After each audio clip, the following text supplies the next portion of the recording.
According to one tale, which, if not true, would be none the less typical, the very name of St. Francis was not so much a name as a nickname. There would be something akin to his familiar and popular instinct in the notion that he was nicknamed very much as an ordinary schoolboy might be called Frenchy at school.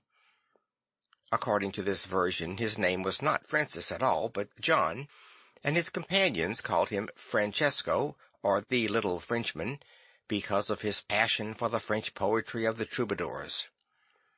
The more probable story is that his mother had named him John when he was born in the absence of his father, who shortly returned from a visit to France, where his commercial success had filled him with such an enthusiasm for French taste and social usage that he gave his son the new name signifying the Frank or Frenchman. In either case, his name has a certain significance, as connecting Francis from the first with what he himself regarded as the romantic fairyland of the troubadours. The name of the father was Pietro Bernardone, and he was a substantial citizen of the Guild of the Cloth Merchants in the town of Assisi. It is hard to describe the position of such a man without some appreciation of the position of such a guild, and even of such a town. It did not exactly correspond to anything that is meant in modern times, either by a merchant, or a man of business, or a tradesman, or anything that exists under the conditions of capitalism. Bernardone may have employed people, but he was not an employer. That is, he did not belong to an employing class as distinct from an employed class. The person we definitely hear of his employing is his son Francis, who, one is tempted to guess, was about the last person that any man of business would employ, if it were convenient to employ anybody else. He was rich, as a peasant may be rich by the work of his own family, but he evidently expected his own family to work in a way almost as plain as a peasant's. He was a prominent citizen, but he belonged to a social order which existed to prevent him from being too prominent to be a citizen. He kept all such people on their own simple level, and no prosperity connoted that escape from drudgery by which in modern times the lad might have seemed to be a lord or a fine gentleman or something other than the cloth merchant's son. This is a rule that is proved even in the exception. Francis was one of those people who are popular with everybody in any case, and his guileless swagger as a troubadour and leader of French fashions made him a sort of romantic ringleader among the young men of the town. He threw money about both in extravagance and benevolence, in a way native to a man who never all of his life exactly understood what money was. This moved his mother to mingle exultation and exasperation, and she said, as any tradesman's wife might say anywhere, "He is more like a prince than our son." But one of the earliest glimpses we have of him shows him as simply selling bales of cloth from a booth in the market, which his mother may or may not have believed to be one of the habits of princes. This first glimpse of the young man in the market is symbolic in more ways than one. An incident occurred which is perhaps the shortest and sharpest summary that could be given of certain curious things which were a part of his character, long before it was transfigured by transcendental faith. While he was selling velvet and fine embroideries to some solid merchant of the town, a beggar came imploring alms, evidently in a somewhat tactless manner. It was a rude and simple society that there were no laws to punish a starving man for expressing his need for food, such as have been established in a more humanitarian age, and the lack of any organized police permitted such persons to pester the wealthy without any great danger. But there was, I believe, in many places, a local custom of the guild forbidding outsiders to interrupt a fair bargain, and it is possible that some such thing put the merchant more than normally in the wrong. Francis had all his life a great liking for people who had been put hopelessly in the wrong. On this occasion he seems to have dealt with the double interview with rather a divided mind, certainly with distraction, possibly with irritation. Perhaps he was all the more uneasy because of the almost fastidious standard of manners that came to him quite naturally. All are agreed that politeness flowed from him from the first, like one of the public fountains in such a sunny Italian marketplace. He might have written among his own poems as his own motto that verse of Mr. Belloc's poem: "Of courtesy it is much less than courage of heart or holiness. Yet in my walks it seems to me that the grace of God is in courtesy." Nobody ever doubted that Francis Bernardone had courage of heart, even of the most ordinary, manly and military sort. And a time was to come when there was quite as little doubt about the holiness and the grace of God. But I think that if there was one thing about which he was punctilious, it was punctiliousness. If there was one thing of which so humble a man could be said to be proud, he was proud of good manners. Only behind his perfectly natural urbanity were wider and even wilder possibilities, of which we get the first flash in this trivial incident. Anyhow, Francis was evidently torn 2 ways with the botheration of 2 talkers, but finished his business with the merchant somehow, and when he had finished it, found the beggar was gone.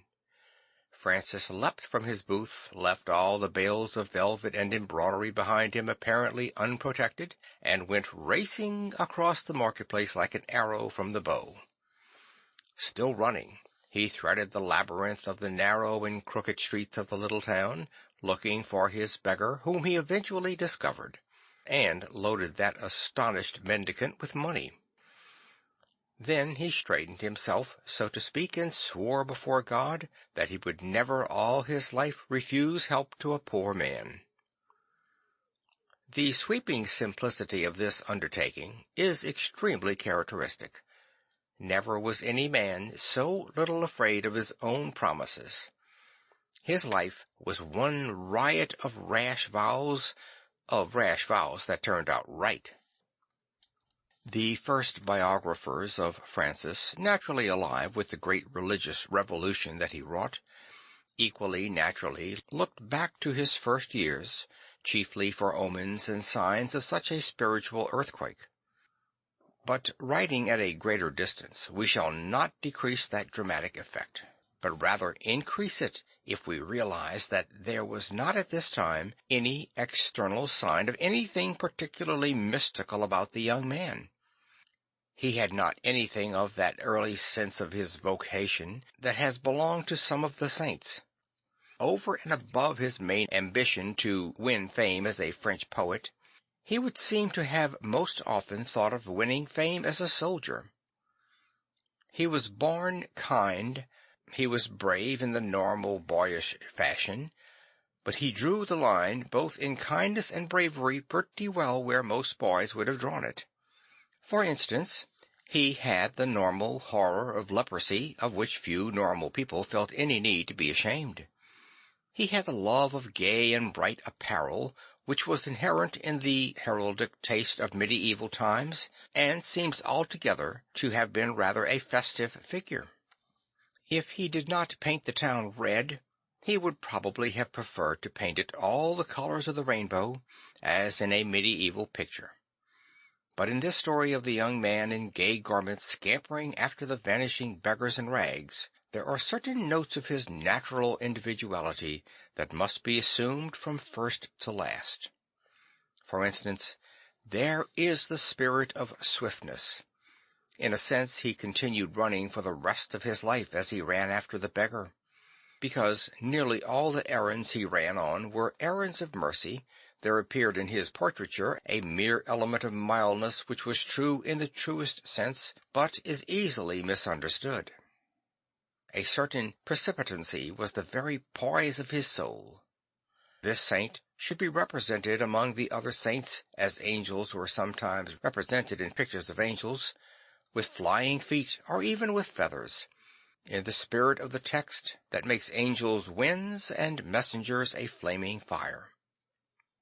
It is a curiosity of language that courage actually means running, and some of our skeptics will no doubt demonstrate that courage really means running away. But his courage was running, in the sense of rushing. With all his gentleness, there was originally something of impatience in his impetuosity. The psychological truth about it illustrates very well the modern muddle about the word practical. If we mean by what is practical what is most immediately practicable, we mean merely what is easiest. In that sense, St. Francis was very unpractical, and his ultimate aims were very unworldly. But if we mean by practicality a preference for prompt effort and energy over doubt and delay, he was very practical indeed.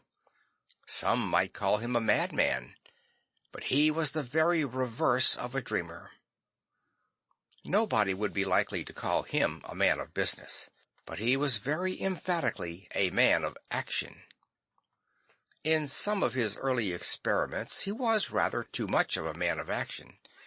He acted too soon, and was too practical to be prudent.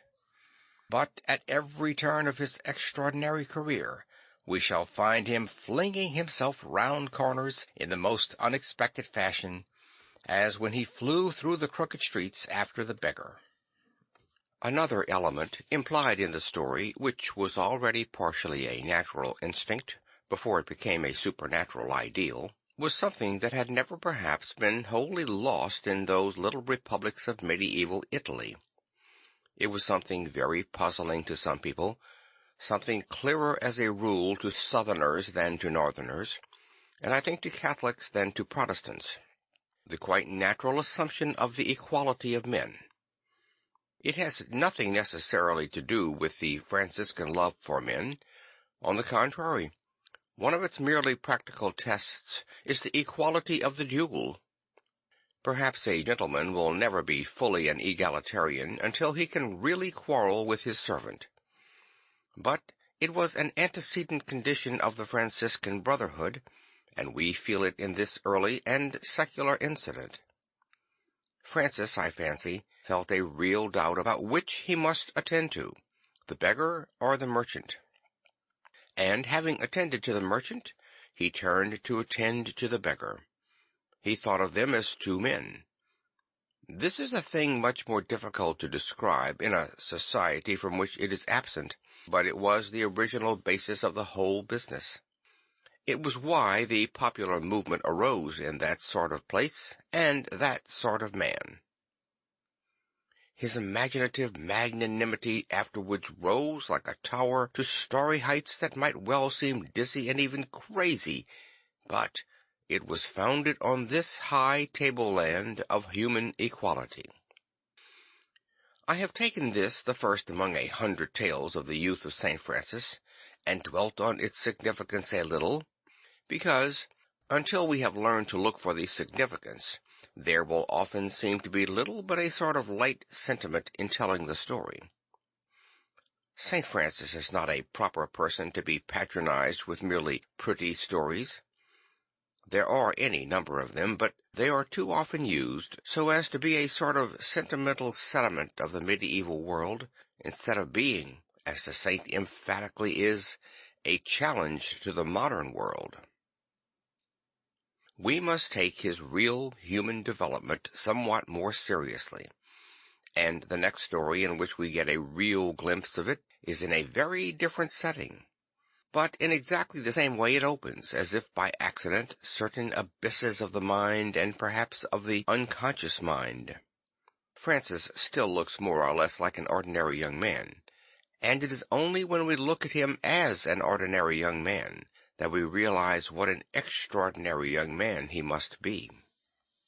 War had broken out between Assisi and Perugia.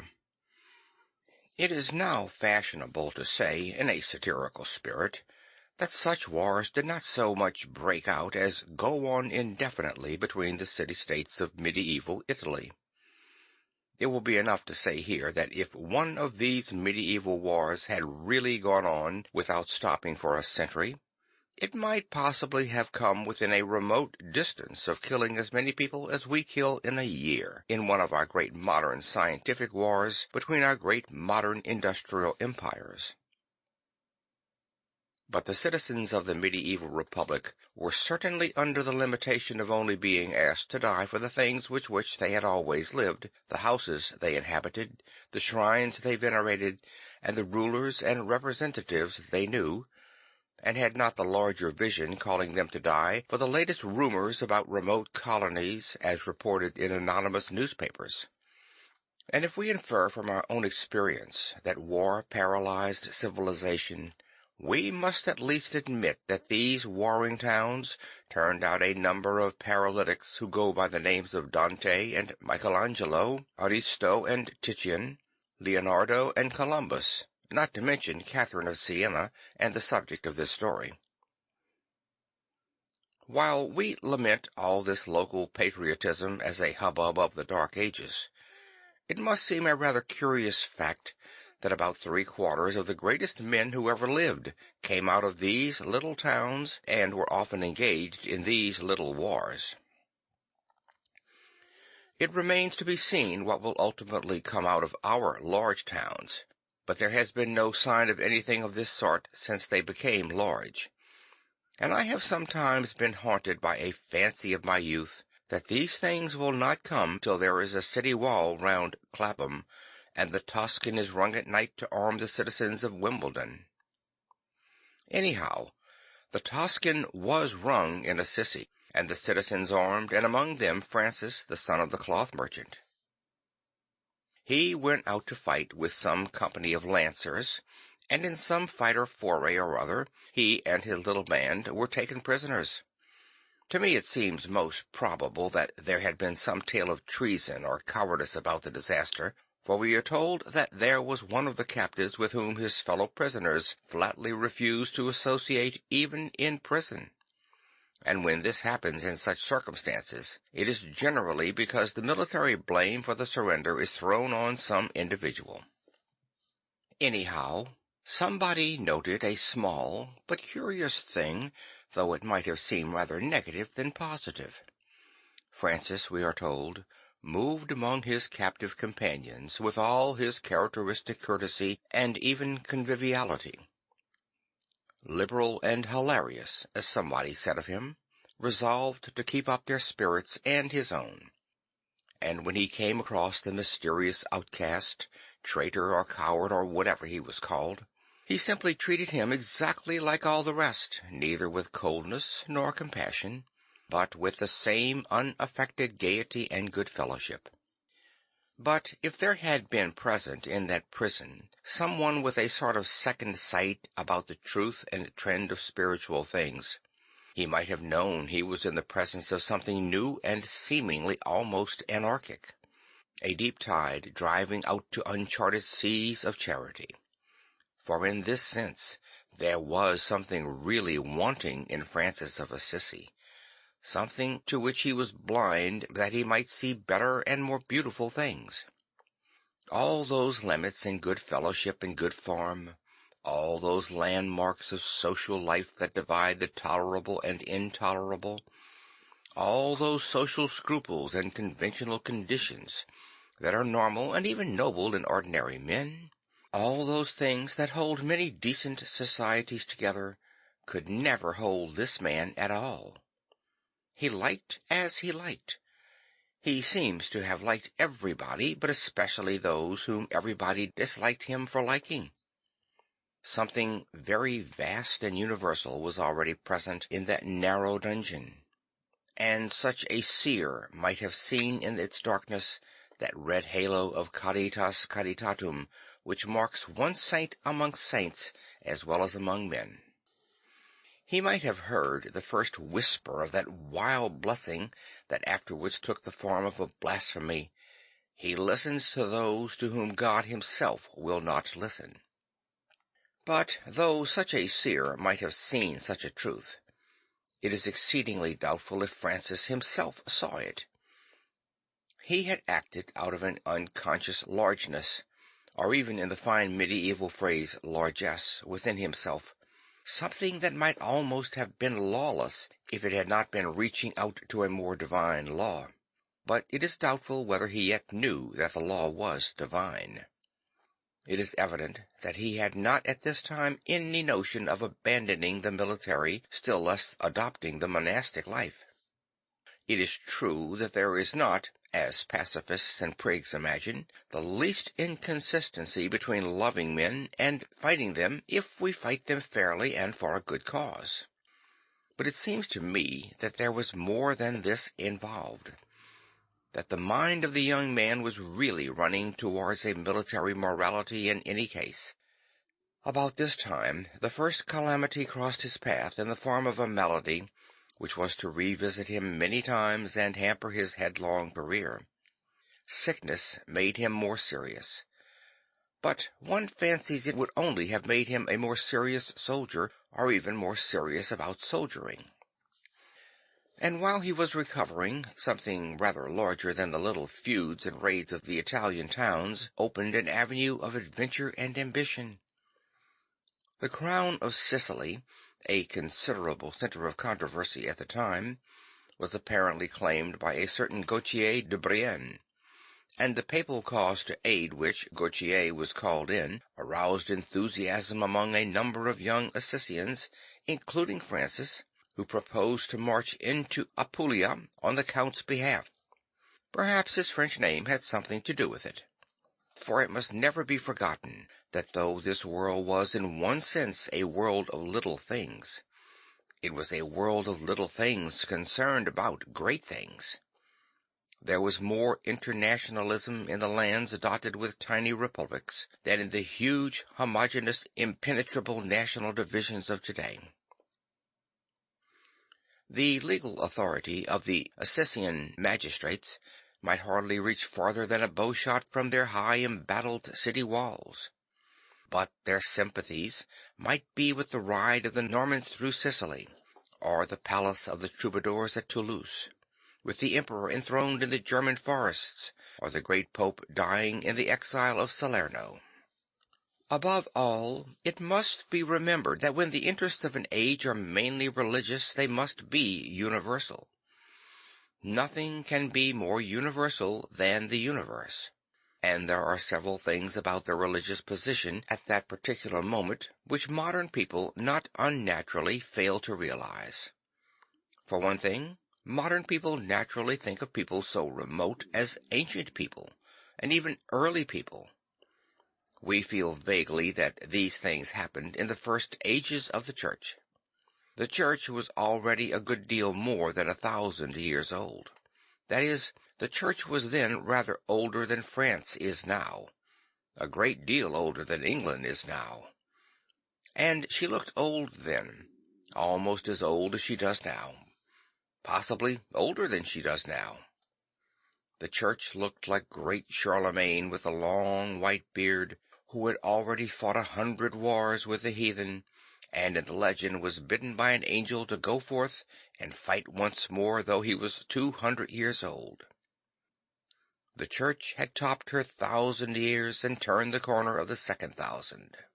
She had come through the Dark Ages in which nothing could be done except desperate fighting against the barbarians and the stubborn repetition of the Creed. The Creed was still being repeated after the victory or escape, but it is not unnatural to suppose that there was something a little monotonous about the repetition. The Church looked old then as now, and there were some who thought her dying then as now. In truth, orthodoxy was not dead, but it may have been dull. It is certain that some people began to think it dull.